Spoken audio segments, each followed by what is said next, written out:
Cybersecurity needs. When you think cybersecurity, think Deloitte. We offer a highly trusted and credible brand. Alongside our advisory and implementation services, we also provide advanced managed security services through a mature global network of cyber intelligence centers. Our centers operate 24/7 to provide advanced security operations, including threat intelligence, threat monitoring, threat hunting, and security analytics. We can extend our managed security services by additional offerings, such as application security testing or cyber incident response. We offer a wide range of services because we recognize that our clients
Good morning, everyone. I am Nanik here with the TMT industry in Deloitte Ghana. What's next for Technology, Media, and Telecommunications. In today's webinar, we'll have seasoned consultants within the TMT space give us some predictions and a glimpse of what 2022 has in store for us with regards to technology, media, and telecommunications. Just a few housekeeping rules before we get started. This webinar will be recorded and uploaded on the Deloitte Ghana YouTube page. For the avoidance of any distractions, we have muted all microphones. You can raise your hands during the question and answer time, and we'll mute your microphone to allow you to ask questions. We also invite your comments and your questions. Please look on your screen in the Q&A chat box.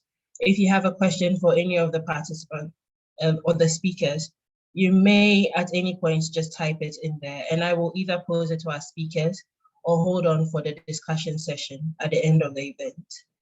A survey link will also be put in the chat box for you to provide us with your feedback, getting towards the end of the webinar. We would want to improve our events with your feedback.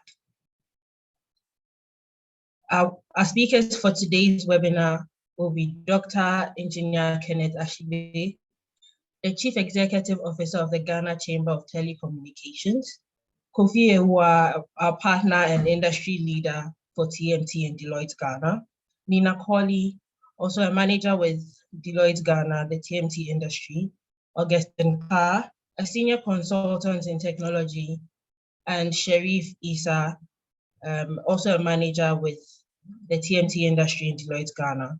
Our event coordinators are Joseph Mensah and David Aite. Now, without further ado, I'll hand over to the CEO of the Ghana Chamber of Telecommunications, Dr. Engineer Kenneth Ashibe, to give us the opening remarks. Thank you. Thank you very much, and good morning to all of us. And it's great to be here this morning. For us at the Ghana Chamber of Telecommunications, we are really privileged and glad about this partnership between ourselves and Deloitte. This is just the beginning of the partnership, which would bring to our stakeholders insightful engagements. Both entities, the Chamber and Deloitte, we have the quest for research and knowledge sharing really ingrained within our DNAs.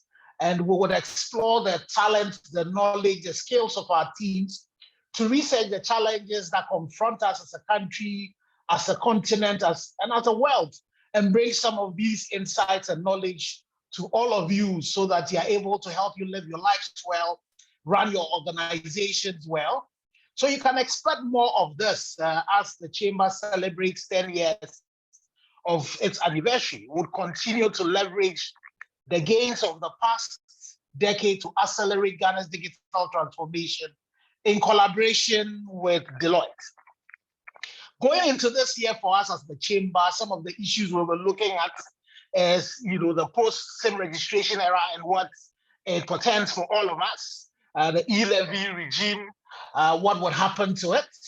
There's also the whole conversation about affordability of telecommunications, and then the conundrum of sustainability when it comes to the investment that is required to be able to ensure that as our quest to use data for a lot of the things happens, we are able to make it affordable and also sustain it so far as investments are concerned. And this is on the back of all the globalization that is happening, digitalization, the investments and the funds that are required for the expansion of these networks, taxation, and then the fact that you have MNOs that operate within the jurisdictions, and then you have these OTTs that operate globally but still come into our markets and require data. Then another thing that we all need to be looking at is the AFCFTA. How is digitization going to afford Ghana some new export revenue streams, and what can we do to take advantage of that?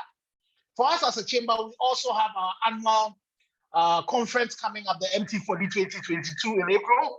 The theme for it is driving digital financial inclusion in the real economy. And the objective would be to bring stakeholders like Deloitte together to identify the key actions needed to accelerate the digital ecosystem in Africa.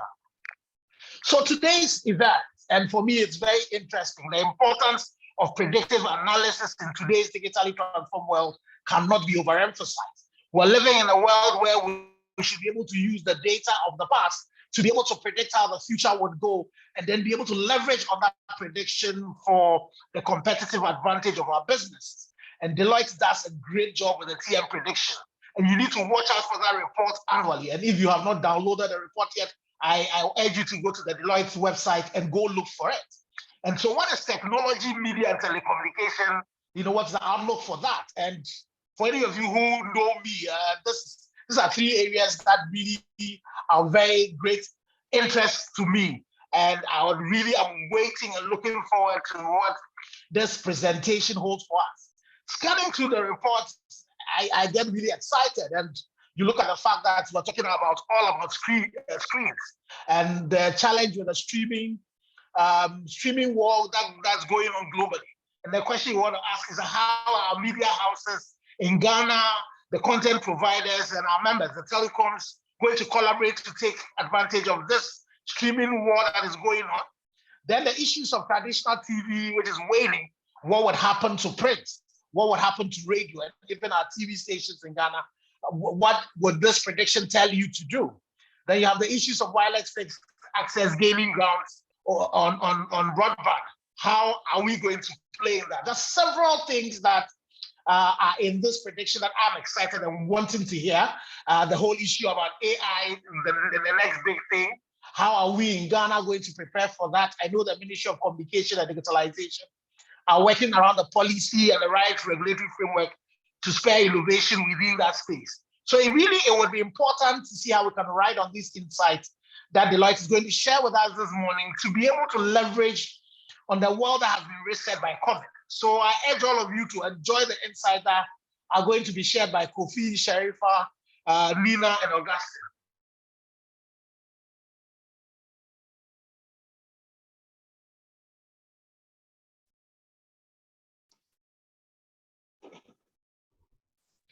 Thank you, Dr. Kenneth Ashide, for that opening remarks. We'll also hand over to Kofi to give us a welcome address. Thank you so much, Anekia. And I want to say thank you, Dr. Kenneth Ashide, for being part of this webinar. It is a great pleasure and joy that we, as Deloitte, are collaborating with the Ghana Chamber of Telecommunications. I would like to acknowledge the presence of our partners on the call, our country managing partner and other senior partners on the call. I would like to say thank you for making our time to join us. It is important to note, as Doc has said, for us as a firm, it is always important for us to bring out the importance of the telecommunication predictions to our client and by extension, the industry players on an annual basis to be able to bring out some of the key highlights. And Doug had rightly mentioned some of these highlights, which our managers and tech subject matter experts will be dealing with today. The conversation would pass around few areas, especially in terms of the themes of presentation today. We would be looking at the 5 key areas that the predictions will be touching on. Doug did mention the area of the streaming war. This is something of concern, especially for content developers, and beyond that, even those within the value chain of putting together content for TVs, and equally for those who market this product out there. We have seen significant amount of growth in this space, and from our predictions, we are anticipating between about 30 to 35% growth per market within this space of what we call the streaming online device videos, which is going to transform the way people look and stream videos online. Beyond that as well, we have also the matters relating to healthcare And healthcare is a very big thing within our space. We've seen instances where a lot of people within our markets are putting on wearable devices to be able to monitor their health and healthcare related matters. The prediction picks that between 2022 and 2024, we'll be having between 320 to 440 million devices out there, which are going to be connecting to the healthcare related devices out there. What does that mean for us as individuals? What does that mean for industry players? This brings about significant amount of what I would call opportunities and also some threats, which our presenters will be diving into. There are matters around the AI, artificial intelligence regulation. Questions have been asked, so who regulates artificial intelligence, especially with the kind of technologies that are being deployed by various industries and industry players? The question is, who is going to regulate this space? And we've seen a number of scrutiny from regulators, from advanced economy, and Doc also mentioned, Ministry of Communication and Digital is equally very much concerned about this space. And we've seen significant amount of regulation will be coming through between 2022 and 2023. There are a number of things that are worthy of note, which our presenters will be putting out there as we go through the details. Significantly as well, our predictions picked up issues around green and diverse. And when we talk about diversity within the tech space, there has been significant amount of women participating in the tech space. And this has given us an opportunity, especially from the gender side of things, seeing women gaining grounds within the tech space.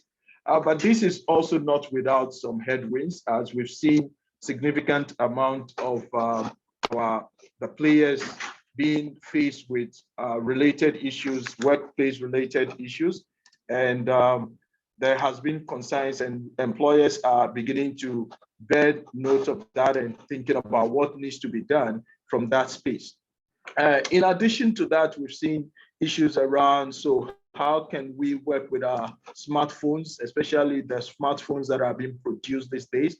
How can we make our smartphones such that we build in the green technology? So in other words, we are thinking about sustainability, because the world in which we found ourselves, it is critical that we think about the generations yet unborn. And so we have to ensure that we do business in a very responsible manner. So conversations are ongoing to say, how can we ensure that smartphones are developed in an environment that generates or guarantees as some level of green and minimizing pollution in terms of our CO2 within our atmosphere.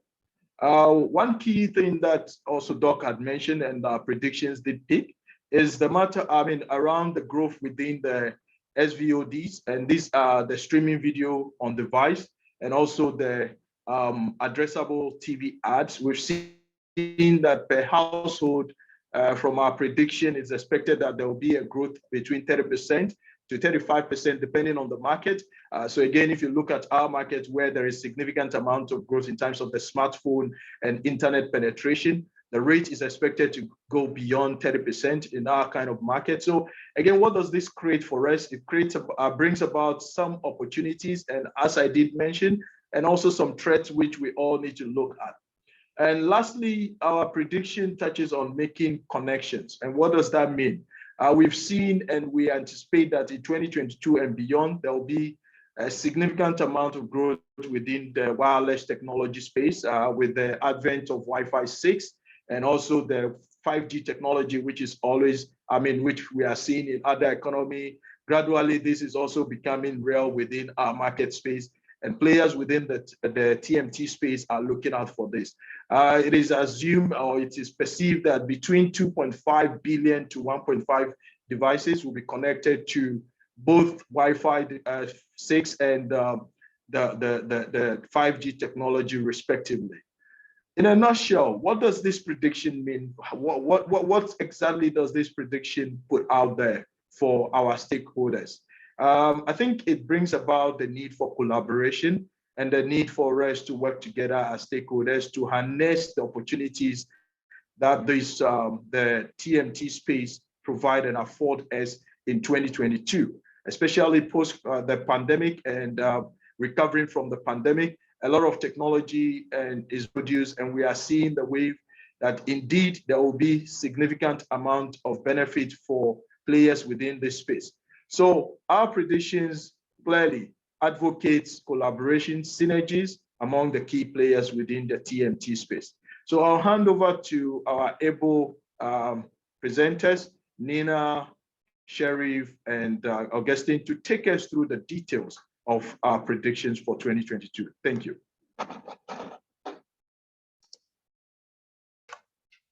Thank you, Kofi. So our first prediction is looking at wearable devices in healthcare. So for years, we have seen people using smartwatches just to monitor their workouts, count their steps, their calorie burns, and also monitor their stress level. But thanks to advances in AI, today, smartwatches are above and beyond a basis of fitness tracker, boosting more to advanced capability. People can now use smartwatches to manage their health and also avoid serious illness. For example, smartwatches can be used to monitor something like blood pressure and also detect heart problem. Also, thanks for the pandemic, because the pandemic has also highlighted the value of smartwatches in monitoring health. As COVID-19 spread, we saw some smartwatches that can measure blood oxygen, alerting people who has low oxygen. And this is a life-threatening symptom because it's very hard for people to detect this symptom if they are not assisted. So we have also seen an increase of using smartwatches, especially also in this pandemic, as they are using it just to detect and monitor the COVID-19 symptom. So as Deloitte, we predict that smartwatches, they are going to reach 220 million units in this year, with about 11% of annual growth rate throughout 2024. But however, there are other wearable devices, sometimes called smart patches. These smart patches are growing faster than we can imagine. They are just small devices that you can put on your skin, and they can help you in administrating the medication. So as Deloitte, we predict that smart patches, they are going to reach 100 million units for 2022, with approximately of 19% of annual growth rate throughout 2024.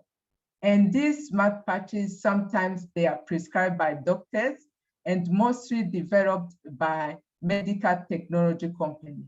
So why this matters to us? These devices has now become like a lifesaver. They help us to monitor our health 24/7. And through them, both consumer and doctors, they can help them to detect some major diseases at early stage. And this gives opportunity to doctors to just provide their patient with the right treatment at the right time. So there is a lot of kind of monitoring and predictive element that these smartwatches and also smart patches can do. This sounds great, but there are a lot of challenges that we need to overcome. The first challenge is about doctor skepticism. To be more efficient, the data from these wearable devices, they need to be integrated with hospital system. But this is not the case often. And doctors has expressed concern about it, and this has been ignored and not given a lot of attention. So another challenge that we need to overcome is about data privacy and cybersecurity threats. A lot of people that use these smartwatches, they are more concerned about the privacy of the data that these devices collected. They want to ensure that the data that these devices collect, they are not going to be shared without their consent. Another challenge is about, the most important one is about cyber threats. Like any other connected devices, these devices, they can be more vulnerable to the hackers. For example, can you imagine if a hacker is able to break into smart patches? What can lead to? This can lead to a very serious consequences, as the hackers can deliver or can administer overdose of medication to the patient. So it is now very crucial that the technology or company behind or company that are developing these devices, that they integrate security at early stage, and also they should start looking at the principle of security by device. The last concern is about the accuracy of this data that devices collect. So doctors have expressed a major concern about the accuracy of the data, because especially for false positive and also false negative, because both false negative and positive, they can lead to mistreatment or misdiagnosis. So overall, devices will get more accurate, and this application behind it, they'll get better, they'll be more smart, and allowing people to monitor their health. And also big technology has also identified, or they believe that the health wearable devices or market is going to be big, and it's one of the strongest ones. So their investment or their innovation could make it a self-fulfilling prophecy. Our next prediction is about AI regression. A lot of companies are increasingly embedding AI into their processes, their product, their solution. So we predict that there will be AI regression, but we don't know yet if they have been reviewed. But some countries like Ghana, China, UK, and US, they have already taken steps in bringing AI system under very great regression control. For example, as Dr. said earlier, the government of Ghana has expressed a strong desire to build policy and regulatory framework around AI, and also pay the AI readiness index that was conducted in 2020. So Ghana was ranked 19 out of 172 countries that entered into that survey. And this lower mark was due to the absence of AI-related regression. And we have seen last year that China has passed a regression of algorithm system. And also US has also called for the creation of AI Bill of Rights. And also we have seen a UK last year around August that they have released a draft proposal for regulation of AI. So this is going to be a hot topic this year 2022 and year about. So the question is that why now and not before, and why this is matter? So AI, they are becoming more powerful and more used than it has never before. Regulators are worried about it. For example, when people make mistakes, we can question them, we can query them. So the question to ask ourselves is that, should we or can we expect the AI give its explanation to us? I think now you can see why they are going to regulate it. And also, the quote that was read by Rebecca, it says that mounting evidence reveals that algorithm decision can produce bias, discriminatory, and unfair outcome in a variety of high-tech economic spheres, including employment, credit, healthcare, and housing. I think now this is where regulators are moving to. So we need to make sure that we are keeping an eye on this. So the question to ask, what company should we do? If you are using AI in your operation, I think you need to pay attention to this regulation. Overall, we are going to see a lot of discussion around AI regulation. And also we need to keep an eye, because the main questions of AI regulation are no more the one of if, but the one of how. And if any country is able to implement this AI regulation, this will give competitive advantage to company that operates in that country and disadvantage outsider. So in all, we have to keep an eye on it. But however, what we predict that the enforcement of this regulation are not going to happen this year. So we should look for the implementation from next year, 2023. The third prediction is looking at keeping AI private. The question is that, is there any other technology that may help company to address this AI regression? The answer is yes. Now we have homomorphic encryption and federated learning can underpin more private and secure AI. So you ask, what is homomorphic encryption? It's now a new technology that helps you to train your model by using encrypted data. You don't need now to decrypt your data. Obviously, this is more private and more secure, because most of machine learning, they have to decrypt the data first before they can start predicting. But we see that this technology will help us to ensure that our data that they are going to use are more protected.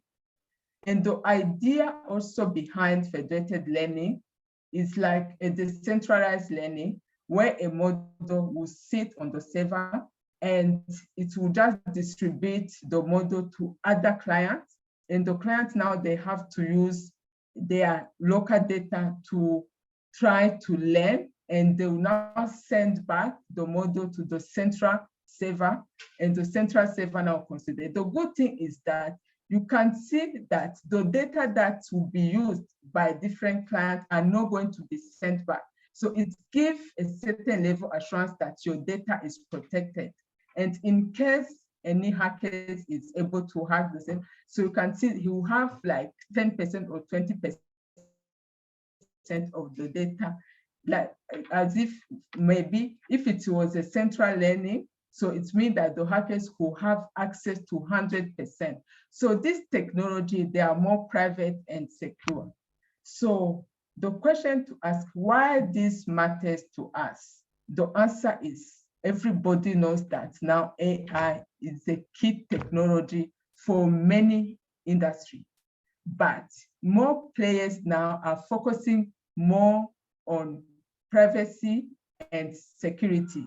So as Deloitte, we predict that there'll be a lot of use of this technology, but not now.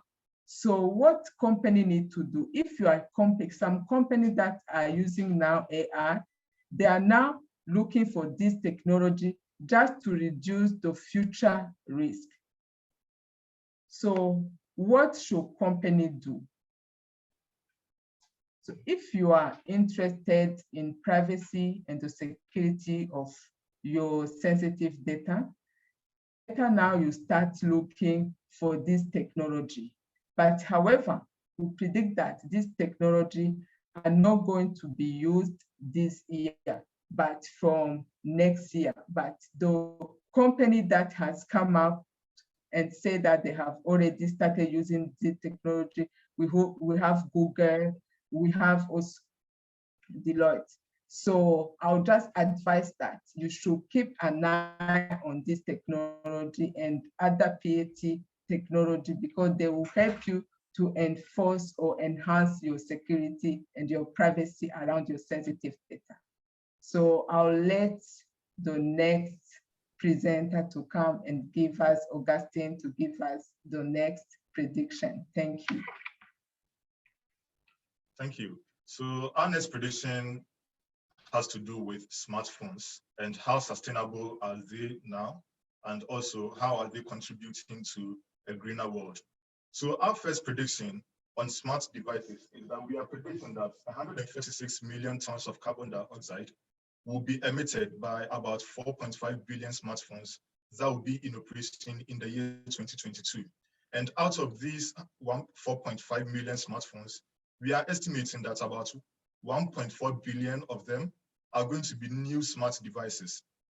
And a lot of emissions come from the first year use of smart devices. So what it means is that the 1.5 billion mobile phones that will be manufactured within the year 2022 are going to contribute to the emissions of carbon dioxide in the atmosphere. Even though this may sound worrying, but the figure is actually less than what we recorded in the previous year. So it's 0.4% less than the emissions that were released in the year 2021. So we are expecting that in the year 2022, there's going to be a lesser emission of carbon dioxide by the smartphones that we use. And also, companies have taken measures in ensuring that these smartphones are releasing less emissions into the atmosphere. And some of these initiatives that they've already taken is by using renewable energy and also recycled material in producing some of these smartphones. So as I already mentioned, the first year use of mobile phones emits a lot of carbon dioxide. So if they use recycled materials, what it means is that it's going to release less carbon dioxide into the atmosphere. Then again, we are also looking at the companies using renewable energy in their manufacturing. So during the manufacturing process, the machines and everything that they use in the manufacturing, they release a lot of carbon dioxide. So if they use renewable energy, then it means there's going to be less emission of carbon dioxide. And also, in order to cut down the number of new devices that are manufactured, what companies are doing now is to encourage their customers to use their mobile devices for long. So if I use my smartphone for 5 years and within that 5 years it's not broken, there wouldn't be the need for me to go and purchase a new phone. And that would also contribute to a greener world. Then also the companies themselves are making sure that these devices that are being produced are very strong.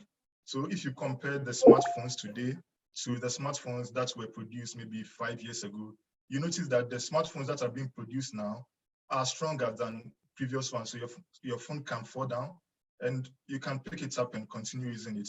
And there wouldn't be any crash. So that would lead to us using our mobile devices for a long time. So now we take a look at what can we do as industry players to make sure that we move on with this green initiative. And the first one is with the device manufacturers, that's the vendors. So they have to continue to make the effort to use renewable energy in manufacturing. So that renewable energy is environmental friendly and that would release little carbon dioxide into the atmosphere. That's contributing to the green world.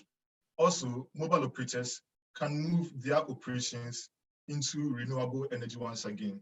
So all this machinery that the mobile operators use in their services, they can move them from the hydro onto other forms of renewable energy. Then the last thing is the regulators of the smartphones and also the telecommunication industry need to make sure that there are regulations in place for continued updates and patches on smartphones. So if I know that my smartphone will not be supported after 5 years of use, then after 5 years, I'll have to drop the phone and use another one because I'm not receiving updates, I'm not receiving any security patches on the phone. So there has to be regulations put in place so that smart devices can get a long period of maintenance and patches for them to continue to use, for users to continue to use their devices for long. We move on to our next prediction, and that's about floating solar panels. So in the previous presentation, I made mention of renewable energy, and the floating solar panel also one form of renewable energy. And we are predicting that about 5.2 GWP will be produced from floating solar panels, and that's going to form about 0.5% of the entire capacity that is installed globally in the year 2022. And already in the Asian countries, the governments have taken the initiative to drive the floating solar panels. So when you go to India, Japan, China, they already have a lot of floating solar panels on their water bodies. European countries have also seen the advantage of this and are considering moving into this direction. Now, for us in Africa, we think this is something that Africa should embrace. Why? Because in Africa, we have a lot of water bodies. And also, Africa is subject to a lot of harsh conditions. So there's a lot of sunshine and drought in a lot of African countries. So what this will help is that when we develop these floating solar panels on the water bodies, it's going to ensure that the amount of evaporation is reduced. That's by keeping our water for us. And already Ghana has started with the floating solar panel. So the Bui Power Authority has already installed 5 megawatts capacity of the floating solar panel. And the plan is to install up to 50 megawatts capacity of the floating solar panel. So yes, Africa is ready for it, and Ghana has already taken the initiative for this. So why does this one really matter to us? Well, it matters to us because it can be built on any form of water body. So whether it's a dam, it's a river basin, or any form of water body, whether it's a reservoir, we can build these floating solar panels on it. And someone may be concerned about the fishes living within the water bodies. Well, the good thing is that floating solar panels do not affect the life in the water. So it's a good thing. And once again, it's going to reduce the amount of evaporation that's happening on the water surfaces. Also, combining hydropower with the floating solar panel is going to yield a lot of electricity. And in Africa, for instance, where we have the dry season and the rainy season. So in the rainy season, we can rely on the hydro. And when it gets to the dry season where the dams are running low on water, we can rely on the floating solar panel. So throughout the entire year, we know that we have continuous supply of power. And that's one advantage.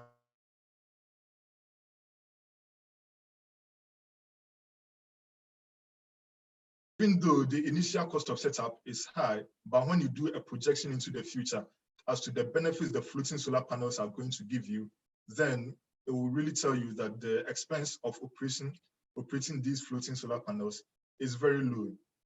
And as members of the TMT industry, there are some things that we can do in order to ensure that a lot of these floating solar panels are being produced.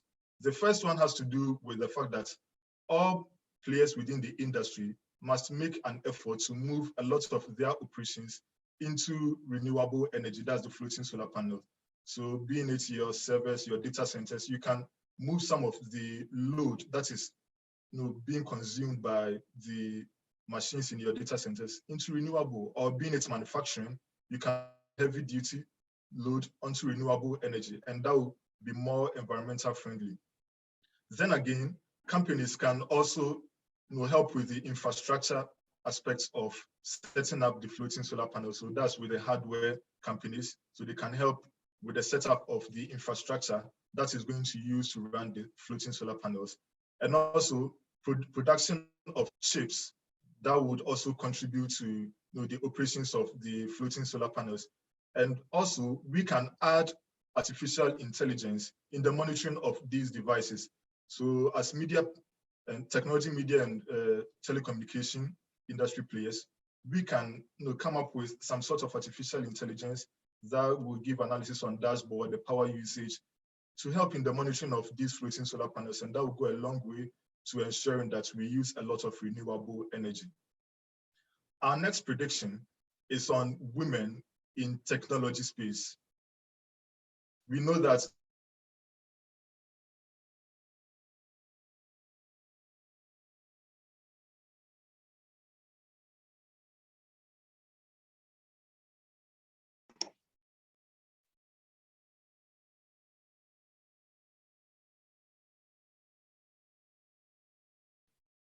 roles within the technology space.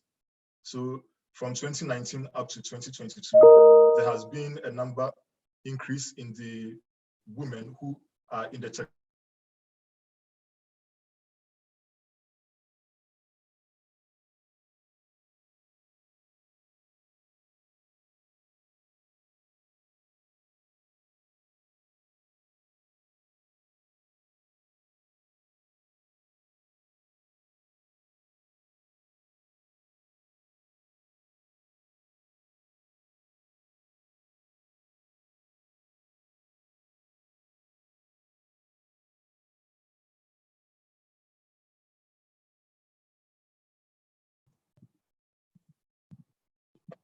Okay, thank you. We move on to the next prediction. That's the seventh prediction. With the seventh prediction, we're looking at, this area of streaming.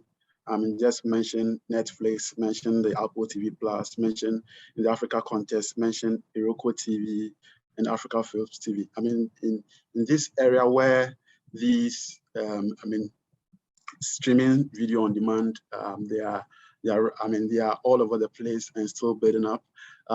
We still see people, subscribers trying to get off some services and get them back. So in this prediction, we are saying that globally, a minimum of 150 million subscribers, there'll be about 150 million subscriptions to streaming video on demand, which will be canceled.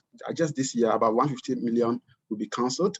And in spite of this, subscriptions to these services would increase, and those who earlier unsubscribed may resubscribe to those services. We also predict that the growth of SVOD will, primarily hinge on support from advertisements. The overall revenue of providers will be the basis for measuring their success and not necessarily the number of subscribers they have on their services. Looking at the graph, 20,000 people from 13 selected European countries were asked if they had subscribed to any paid subscription or canceled any of the existing ones. And it shows that people in Australia and UK, had the highest access to SVOD services, whilst more people in Norway, had unsubscribed to SVOD services. Now, why does this prediction matter? So in order for SVOD providers who have expanded their operations across different geographical areas to make profit, there's the need for them to innovate, especially at locations where the services may not be affordable by those residing there. Ad-supported SVODs, are also more preferred by audience in developing economies than those in advanced economies. Purely because of financial issues or cost issues. SVOD providers in Latin America, for example, they are delivering region-specific content at cheaper rates with advertisement support. And SVOD providers may need to tailor their market strategies to befit the specific regions within which they are operating. Now, what should companies do in this regard? SVOD providers can have more pricing models to entice subscribers in other market segments. They can also institute a rewards program for subscribers.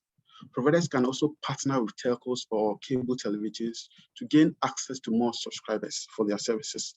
And providers can also leverage on data to gain insight into subscriber behavior and put in place measures to satisfy and retain subscribers. Now, move on to our next prediction 8. This has to do with the addressable TV advertisement. Addressable TV advertisement helps to show different advertisement to different people watching the same television. So Mr. A and Mr. B will be watching the same television, but Mr. A advert showing on Mr. A's television will be different from Mr. B's television. So it is primarily used to ensure adverts reach lots of people, but not necessarily to show different adverts to different users or homes. We at Deloitte, we predict that this form of advertisement will generate 7.5 billion USD this year, which is 5% of the global TV advertisement market. Now, why does this prediction matter? With viewers shifting away from the traditional linear TV, where the broadcaster would determine or select the content that viewers would have to watch within specific point in time. Addressable TV advertisements can help alleviate the impact of, shift where people are moving from the linear to the non-linear television system. It will help, drive that shift or, cushion it. And due to cost and time constraints in creating audiovisual advertisements, customizing advertisement for traditional TV becomes a difficult one. Also, lack of fully fledged supporting ecosystem for the industry is an hindrance in realizing the full potentials of addressable advertising. Now, what should companies do in this regard? Looking at this prediction, there's a need for a collaboration between media organizations and hardware manufacturers, call it the OEMs, to expand measurements to include addressable advertisement. Now, in the traditional TV, there's some form of measurement of even audience, but that's, that hasn't been standardized across the addressable ad space. Also, advertising companies should support in rationalizing advertisers' access to the market to properly streamline negotiation in placing adverts on different platforms. Now, sometimes if such, there's no clear-cut protocol negotiation, it becomes difficult for advertisers to negotiate, have the best negotiation before they place their adverts. And the repository of video content can be made available by advertisement agencies to advertisers so that they can use to put their commercials together. This will make advertisements more affordable. Now, to our next prediction, we're looking at Wi-Fi 6 in general. Wi-Fi 6 seems to be, we've not heard much about Wi-Fi 6. We hear of its other counterparts, 5G, probably because there's less publicity on Wi-Fi 6. And probably 5G has gained enough ground because there's more publicity, and probably because of this conspiracy theory surrounding 5G and Huawei. So 5G has become more popular than Wi-Fi 6. So Wi-Fi 6 will play a pivotal role in enterprise wireless, and Wi-Fi 6 equipped devices are used across homes, offices, and factories. These devices include smartphones, tablets, personal computers, wearables, augmented reality and virtual reality headsets, etc. We at Deloitte predict that more Wi-Fi 6 devices, about 2.5 billion, will be sold than 5G devices this year alone. And this trend is likely to continue in subsequent years. 80% of networking executives expect advanced wireless to improve their business operations. Now, looking at the graph, 437 global networking executives from 9 countries were asked to state the top 3 critical wireless technology for their companies. 5G, Wi-Fi 6, and narrowband Internet of Things were ranked first, second, and third, respectively. Now, why does this prediction matter? Why does it matter to us? In our study, 98% of the networking executives expected the organization to use both Wi-Fi 6 and 5G within 3 years. In our study also within this same space, that out of the 9 countries, there were more piloting and deployment of enterprise Wi-Fi 6 than 5G technology. And this trend is expected to continue for this year. Wi-Fi 6 is mostly used indoors for smaller and less expensive network in our homes and offices, whilst 5G is mostly used for both indoors and outdoors network. In fact, more used in outdoors than indoors. 5G is mostly used for, to ensure, in areas of large geographical expansion. Industry players and standard organizations are currently co-developing network standards to ensure seamless integration of Wi-Fi 6 and 5G technology. This is very important. And I must mention that 5G and Wi-Fi 6, they are not competitors, they are partners. They all helping in the internet space. So what should companies do? Management of organizations should set clear goals on the use of Wi-Fi technologies within their enterprises. This will help drive their Wi-Fi adoption and get the benefits that come with this technology. Organizations also need to determine which usage scenarios to adopt, taking cognizance of the possible constraints in such adoption. Also, advanced networking should be considered as a key component for organizations' enterprise architecture. By doing so, they are able to engage the necessary stakeholders and ensure this is properly maintained. Now to our final prediction. This has to do with the fixed wireless access. Way back, let me say, for the past decade, the issue of getting wide internet access within our homes is kind of reducing. Of course, we still have, that's ongoing, but fixed wireless access is also gaining ground. With the emergence of 5G technology, the fixed wireless access market is seeing much growth. We predict that this year there will be 28 million more fixed wireless access connections compared to that of 2020. And considering the cost and performance capabilities, fixed wireless access is competing keenly with wired internet services. We predict there will be 19% compound annual growth rate of fixed wireless access between 2020 and 2026. 5G fixed wireless access connections is expected to grow about 4-fold within this same period, which is just around 88%. Now, why does this matter? Fixed wireless access may play an important role in making internet easily accessible, thereby increasing revenue and growth for telcos. Very important. And due to the contribution of fixed wireless access to economic development, governments all over the world are supporting by way of subsidies to expand internet coverage. In the case of Ghana, the government of Ghana, under the Free Wi-Fi project, is supporting the deployment of wireless internet for all public tertiary institutions and also second cycle institutions. 5G technology can support the deployment of fixed wireless access for broadband connectivity. Fixed wireless access is being deployed as an alternative to cable. And it is also deployed in areas where it will be expensive to lay last mile fiber connections. Because it costs a lot for organizations to lay cables to our various homes and offices. Now, what should companies do in this regard? Network operators should take opportunity of fixed wireless access to increase their revenue to fully utilize unused network capacity. Network equipment providers also ought to align on industry standards to ensure interoperability of their equipment. This will help reduce the installation cost and time for both users and operators in this space.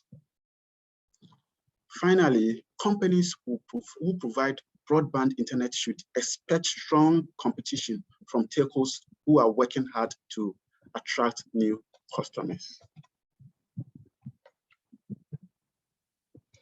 Okay, thank you. So any question from the House, please, the House is open for questions. Thank you, Sharif. Before we move on to the questions, we would like Augustine to come back and touch on the women in tech, because as a woman, I really want to know what 2022 has for me as a woman in tech, and I'm sure there are a lot of women on the call who will be interested. So Augustine will come back quickly with this last prediction. Okay. Thank you. And after that, we'll have the questions and the answers. So please put in your questions in the chat box so we can attend to them. Thank you.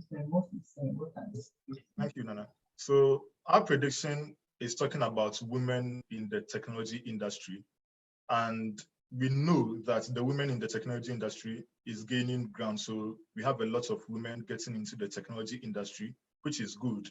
However, it's started taking a different direction, which we need to talk about, and it's something which is very worrying. So our prediction will talk about the women in the tech industry, what's going on now, and the new direction.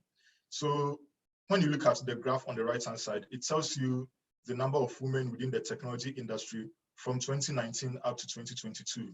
And you will notice that there's an increase in the number of women in technology industry.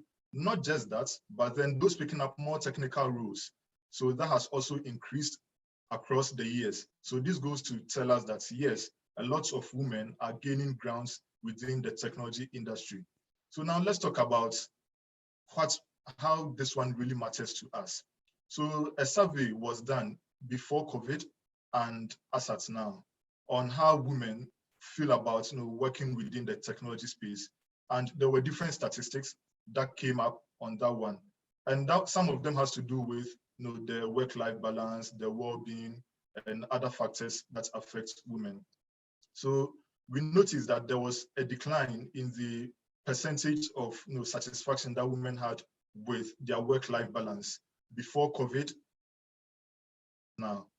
And we go on to talk about the fact that this is very alarming, because if women are not comfortable with the work-life balance in the technology industry, then it calls for us to take action.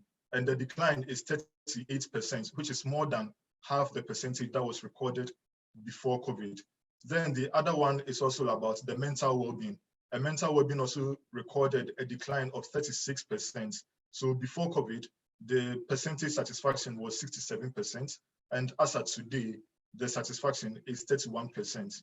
So this is the new women in the technology industry is taking. Yes, we are getting a lot of women in the technology industry, which is good. Work is something industry players need to make sure we take the necessary actions to address this. So what can we do as TMT members to make sure that these concerns are addressed? And the first one is reaching out to a larger pool of talents. We have to put in place measures to ensure that we have a lot of women that are trained to pick up various technical roles in the tech industry.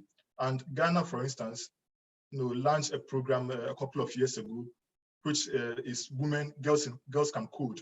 So what that one sought to do was to train girls between the ages of 11 to 14 years how to program. So if at that early stage, they are being given this kind of training, by the time they get to tertiary and get out of the universities, they will be ready for the market. And these are some of the things that we expect market players to put in place to ensure that we have a lot of girls gaining interest in technology and picking up more technical roles. Also, we can look at recruiting from other industries. So people who would want to leave their industry and get into the technology space, we should open our doors to such people and welcome them and give them some sort of training to let them pick up a lot of the technical roles in the technology industry. The last one has to do with the retention and promotions in organizations.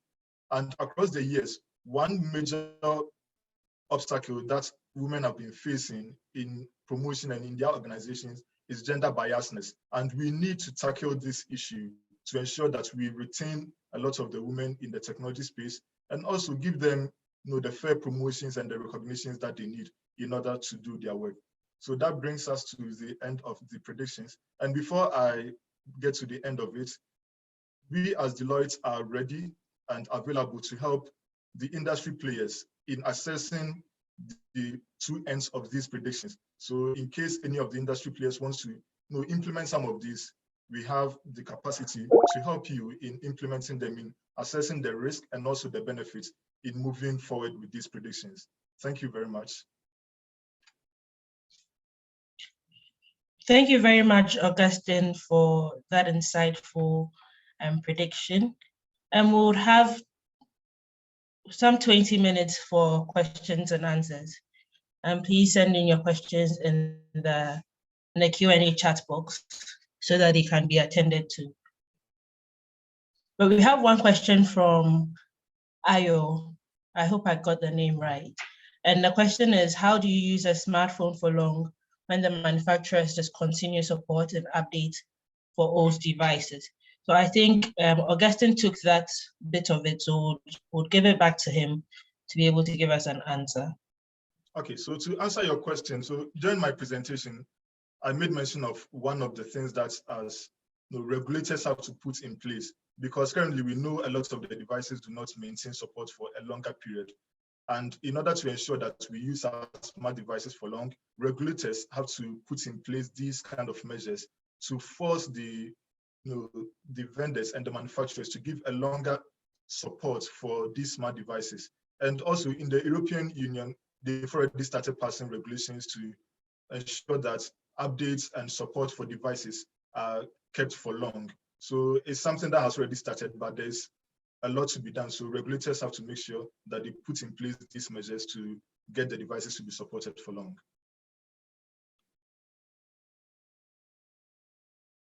Thank you, Augustine.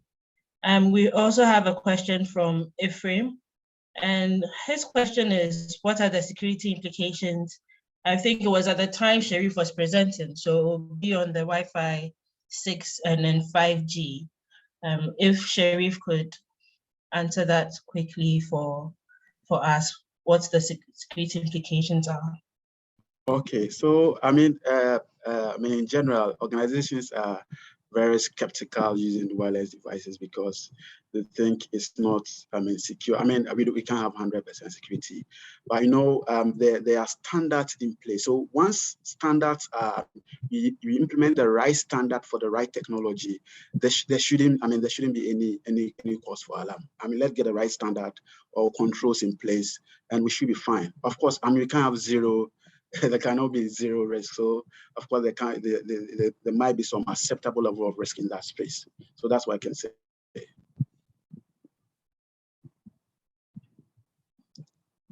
And I think you are muted. Thank you very much, Sharif, for the response. Okay, so there's another question from Ayo again. Is there a clear-cut pathway for women trying to pivot into a tech career? Augustine, if you could help, or any of the panelists could actually help with us with the questions and answers. Yeah, so as I mentioned, some of these initiatives have already been taken. So I mentioned that one which was taken by the Ministry of Education in collaboration with other technology companies. I know there are other organizations that also deal with women in the technology. So yes, companies have already started creating these pathways for women right from the junior high school level all the way to tertiary. So yes, some of them have already been created. Okay, thank you, Augustine. We have a question from Kwesi Nkanta. The question is there specific research on overall awareness of these emerging technologies and overall preparedness for change, particularly on the part of industry? Maybe Kofi can take that question for us. Yeah, thank you, Nanekia. I think that is a very good question. And I think from the beginning, if you, the introduction of the prediction, we did mention that there were a number of interactions between ourselves and industry players. And these industry players include executives of some of the TMT big players in the world to get a sense of what is happening around them and what are some of the concerns. So again, what we have put here in terms of the concerns and what people should be doing is a combination of the responses from the industry players and also from us as professionals in terms of what we prefer to the industry players as solutions to some of the challenges that they currently face. For us, maybe from a Ghana perspective, maybe we ask the question, what are we doing from a Ghana perspective? Do we have such research in order to gauge what is happening within the tech space? I think that I would leave that to Doc to give us a sense of what is going on, because I know from the Chamber of Telecoms, there are some research and other policy initiatives that are ongoing. So Doc, if you don't mind, I would like you to share your views in terms of what you're doing from the Chamber's perspective. Thank you. Well, thank you very much. Well, it's one of the areas that I think we need to do a lot more, especially from industry, and especially when it comes to all the preparatory works that go into policy regulation around these new technologies that are coming in. You realize the fact that industry tends to lead with the innovations, But then when it comes to the regulation around it, when the conversations are being had, industry tends to leave the room. And so then the regulators and the policymakers who might not necessarily be in the space are the ones that spearhead the conversation around formulating these policies. And if you're not too careful, they then bring policies that might be inimical to innovation. So I think together, all of us as industry, there's a lot that we need to do, especially from the Ghanaian perspective, in terms of our contributions towards these new and emerging technologies.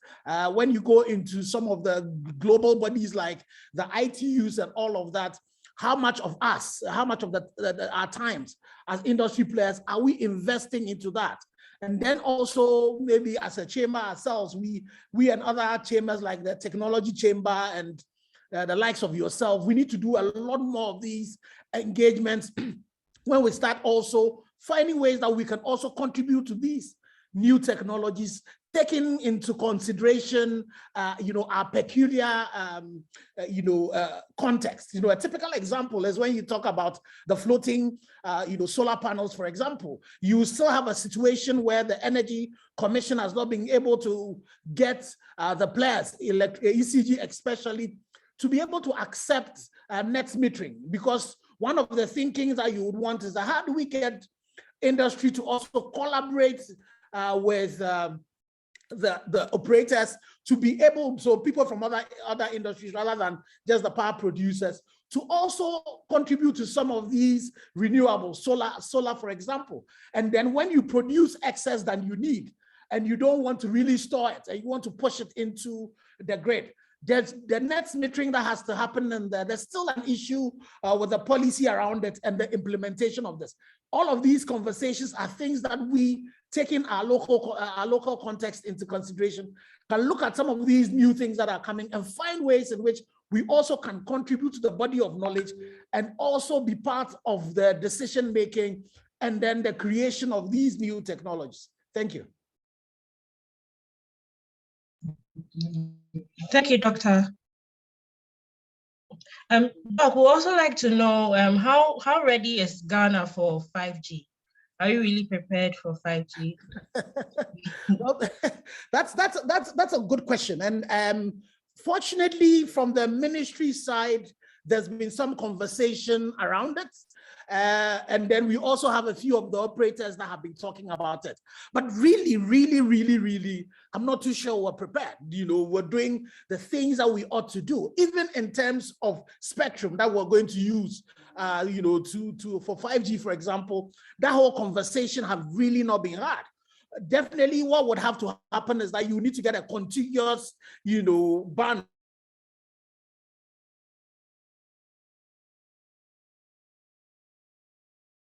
by other industries. We need to start, by this time we should have had the conversation going. And so we are hearing the ministry talk about it. I think industry are also beginning to do, but we need to do a bit more. And from today's session, we also need to be looking at Wi-Fi 6 as well, so that we can look at how together we can look at our local context and see how we carry all of us along to be able to get that to happen. 5G is also going to come with densification, where you're going to need a lot of towers, in closer places, though low power and all of that. How are we getting ourselves ready so that infrastructure like light poles and the like, how do we get the local assemblies coming in so that all of us can work together to get these things to happen? And then another major thing, it's the 5G is not only the technology coming, but the use cases. So the use cases, and so that's not only going to come from those of us who are in the industry. How are we going to even use 5G? How are we going to use Wi-Fi 6 when it comes? What are the use cases for them? And that would mean that the whole conversation about digitalization, it would mean about how our education, how is our healthcare, all of those things, how are they going to actually use it? Because, 5G is useless if you don't have a use case. And so that conversation is also something that we ought to do. But sometimes the tendency for us, and especially industry, is that our heads are very deep in the tactical issues, the day-to-day issues that we're dealing with. And sometimes you don't lift our heads up to look at the things of the future that would enable these tactical things to work hard. And so that's my call for our members to other industries to say that when it comes to these new developments that are coming, and that's why I like Mr. Nkansa's question that he asked, that how are we getting ready about that, and how are we contributing to not just the regulation, but the new innovations that are coming to be able to ensure that, you know, we can be ready and then we do not become a dumping ground for technology, but we also then are contributing to the new technologies that are being developed. Thank you. Thank you, Doctor. Still on 5G, I think people are really interested in 5G. Although you may have touched on it in your submission, Wachidankwa wants to know if there's any government policy in place to make these 5G and Wi-Fi 6 gadgets and services affordable for the average Ghanaian consumer. Well, I think that's a good question. And, you know, one of the major challenges in, if you look at the GSMA research they do in terms of pricing of technology and adoption of technology, one of our major challenges have been taxation. And, you know, because so what you want to do is that what do you do with taxation so far as these devices are concerned? And in the past, we've seen government take taxation of some of these devices. We need to be working a lot more into how do we support innovation to even start, you know, a lot more production assembling of these devices also locally. And so that's a conversation that has to happen. And it's not only just that. Beyond even the devices, the cost of usage itself, we also need to work on it. And to be able to do that is a lot, the conversation also has to go to our content. You find out that in terms of content, for us in Ghana, for us in the South, most of it, we just are consuming content. So it's always downloading, you are not producing content. So with all this conversation about the streaming wars that are happening, what it means is just going to mean is that we are going to be going out there to be able to go and consume content, so that when you take the places like in Europe, for example, you know, the Netflix server is sitting right next door to them. So when they, you know, they are consuming all of that, what it means is that they are not leaving and going into the international gateways. It's only their local networks that they're using. So we need to start having those conversations. Some of them would have to include policy, especially with the African free trade that has come. We need to come together. It will be difficult to do it as individual countries, but come together, Smart Africa, AU, ECOWAS, where we start insisting that some of these servers have to be domesticated within our market, so that we, in terms of even the access to them, the cost to the consumer is reduced.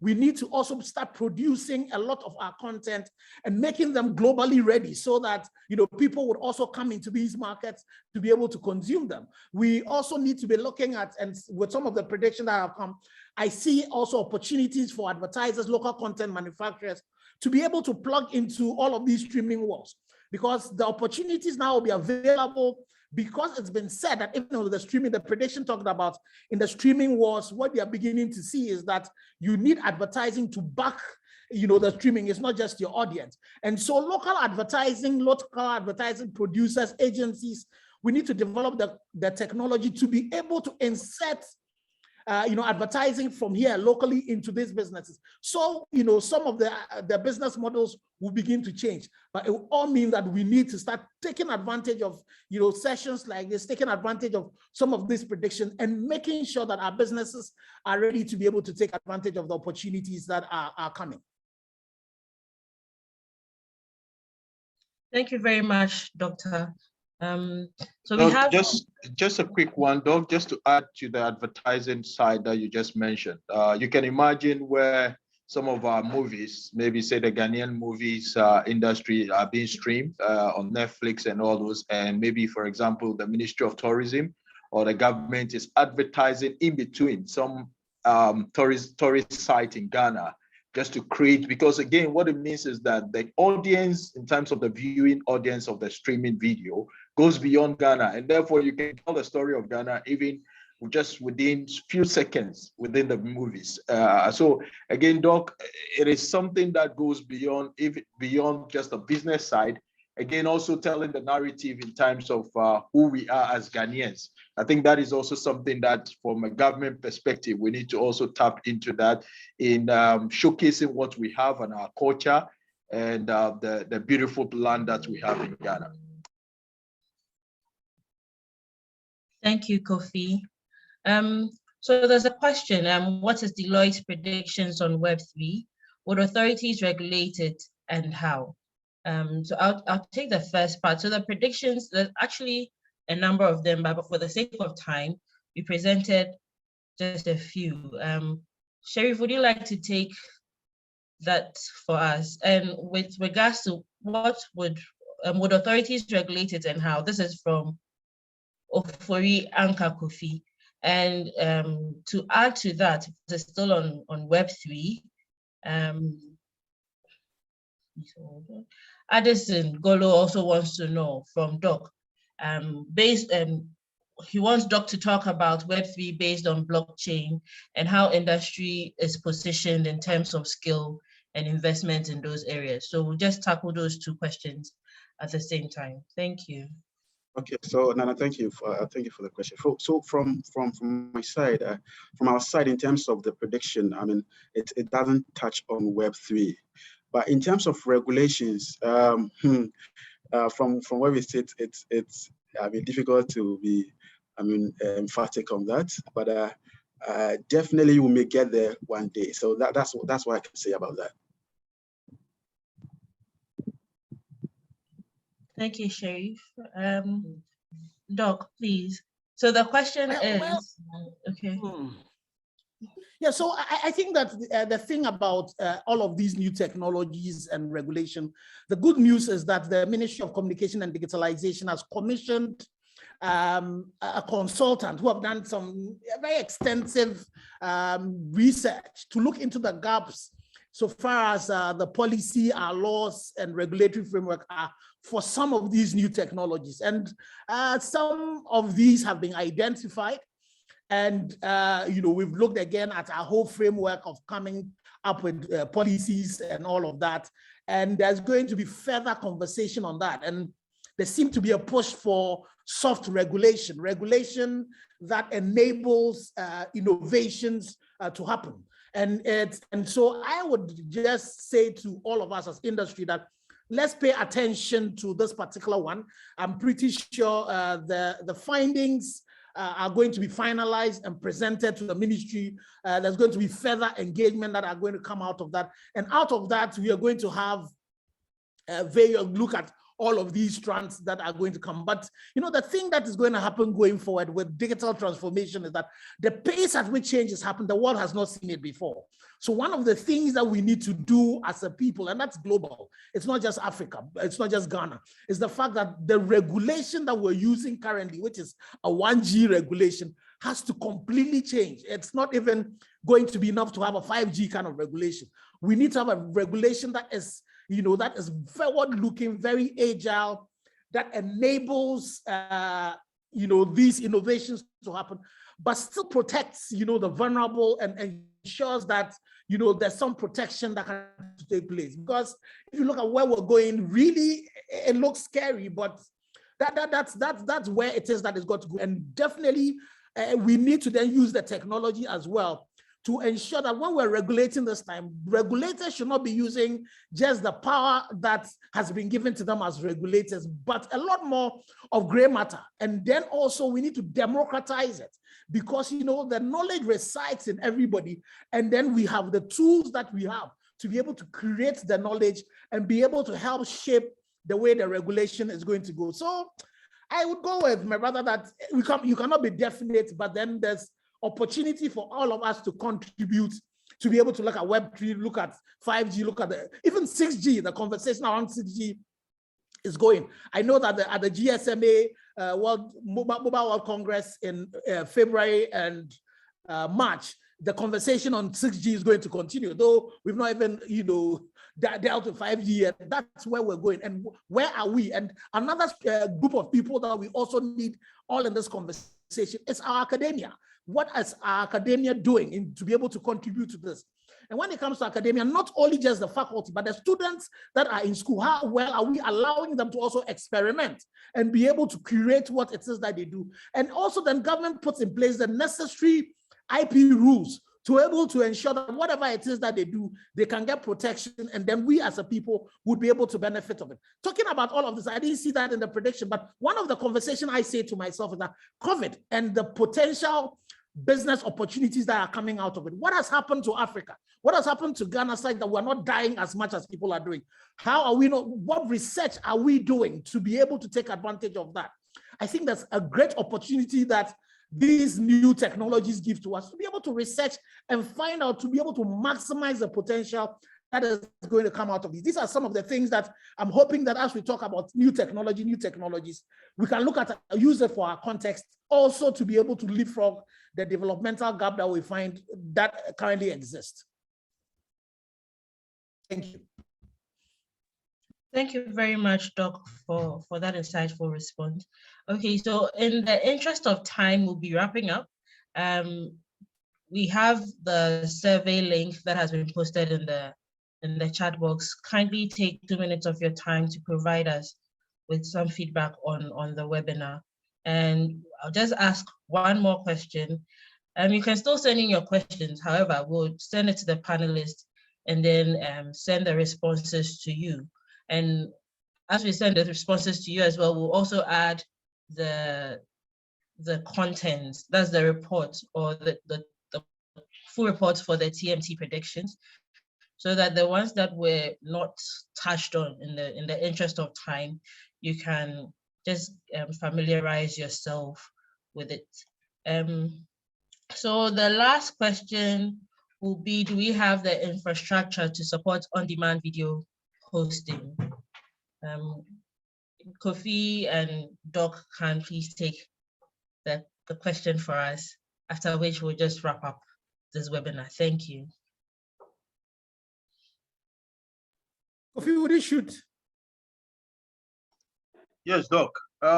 Do we have the infrastructure? I think to a large extent, the answer would be to a large extent, yes. And I will explain to you why I say yes. If you know, in recent time, we've had a number of on-demand video streaming companies in Ghana and even within Africa. So you hear the likes of Wearable TV, you hear the likes of the what do you call it, Showmax and all those things, which have embedded with DSTV, multi-choice to bring about on-demand video streaming. One key thing that has been a challenge for us in Africa is all about the affordability in times, because all this on-demand video streaming, you have to pay for it. So the subscription cost then becomes higher. So that has always been the challenge. But again, do we have the capacity to grow as big as the Netflix, as the Disneyland and so on? I think early days, we may get there at some point. But I think what I've seen critically is the fact that the content providers are actually making waves even in the advanced market. So you see, for example, you go to Netflix, you see a lot of African movies, the Nigerian movies, the Ghanaian movies on Netflix. What does that mean? It means that this so-called on-demand video, companies are equally demanding content from Africa, because there is a significant amount of demand for African content. So what do we have to do as African businessmen? How do we take advantage of this? How do we create something for ourselves? And again, for what I'm also seeing as a risk to especially some of our pay TV, businesses, is the fact that at some point, the pay TV businesses, you request for content and put it in on your platform for which people pay for.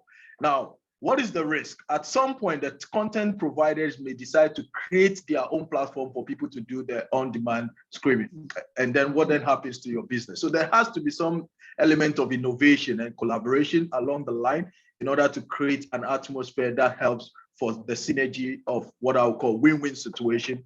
If you don't innovate, you end up like, I don't want to mention the name of the telecom company that went down, and they were leading some time back. All right, Doc, so I'll hand over to you. Well, I think you're spot on. And I think for me, yes, the potential is we have the potential, and the potential is greater. If you look at it in terms of, in strategy terms, you would say Africa is a blue ocean. You know, there's a lot of demand for content about Africa that is currently not available. What it is that we need a lot of collaboration between the content providers, between other businesses, other industries, so with the telcos, with government and all of that, to enable this thing to happen. We are beginning to see South Africa do, and Nigeria has done it. We also can do it, but there has to be some, deliberate investment into it. There has to be a deliberate strategy that is going to be put out there. We need to find a way of creating the markets that are there and to be able to support us to go. So Kuma would, if you're going to go global, some of the things, fortunately for us, technology is enabling a lot of translation, so how are we able to embed all of that in the things that we're doing? It would mean collaboration even with our film schools, collaboration with academia as well, to be able to produce that. The world has not seen Africa at all. And so that's a great opportunity that exists. Africans want to see Africa themselves. The world also wants to see Africa, but how do we package that? And that is a great market that is waiting. But the only way to be able to do that is it cannot be done by one person. It has to be, as Kofi said, it has to be a win-win collaboration. And a lot of the models that we see today are really going to be, going to be killed, because technology is actually breaking the walls, down in such a way that entry is really going to be very easy. So the people who will be able to catch their competitors that they need to collaborate with in terms so that they'll be able to win, they'll be the people who are going to be winning. So collaboration is the name of the game. We need to ensure that we also have regulation that will push our people to be able to go. And the whole issue of IP, intellectual property protection, is also going to be important. So government also has to play a role in the financing models. Our banks and all of that have to rethink the way they finance this thing. It cannot be the way we are financing it in the past. We need to find ways in which we are going to be able to do it. And then as Africans as well, we need to collaborate among states to be able to actually take advantage of the potential that is there. And I say again, the after that is coming, now creates a bigger market for us. How do we talk among ourselves, using the vehicles of video on demand as well, to be able to tell the story about ourselves. So the day where the African story has to be told, the opportunity is here to really be able to tell it. Thank you very much, Doc. Please take 2 minutes of your time to provide us feedback on this webinar. We are sorry, in the interest of time, we cannot respond to all the questions. However, we'll send the content to you as already mentioned, and then the questions will also be responded when we are sending the report to you. Doc, please, we'll call on you once more to give us a closing remarks. Thank you very much. I really have enjoyed this as a listener, and for me, this has to become an annual event that we would do, and make sure that we can get all businesses plugged in. There's great opportunity for all of us to be able to learn out of these predictions that Deloitte would do. I would urge all of you, to take the report seriously. One of them, so we spoke about the gender gap, and we looked at women. But for you, the men, please go to page 94. There is a major challenge that is sitting there, the gender gap in reading. Boys meet book, boy loses book, and boy never gets back to book.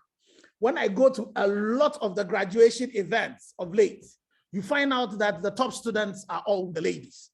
It looks as if we are not too careful. I don't have the research yet, but already this prediction is telling you that we are not reading, the boys are not reading enough, and that's true. We need to find a way we are going to reverse it. But I think that the focus on the girl child education, the boy child might be left behind. I see it at all the universities that I go to speak at, and the graduations that ceremonies I attend. We need to pay attention to that and find ways in which we'll be able to deal with it. There's some interesting insights that have been shared today that are great. I'm hoping that, beyond just those of us who participated on the live stream, because the video is also going to be on Deloitte's YouTube page, we would also try and push it onto the chamber page as well, to be able to get a lot more people will come to watch this. I'm hoping the next year when we're doing it, our Q&A sessions will be longer. so that we can have contributions from other people. But this has generally been a very great thing. And we want to thank Deloitte for the research that has gone into it, our presenters for the presentations that they have done. And I'll urge industry, I'll urge our regulators, the time for us to collaborate, to take advantage of these predictions that have been made. As has been said, there's the risk side to it and there's the opportunity side of it.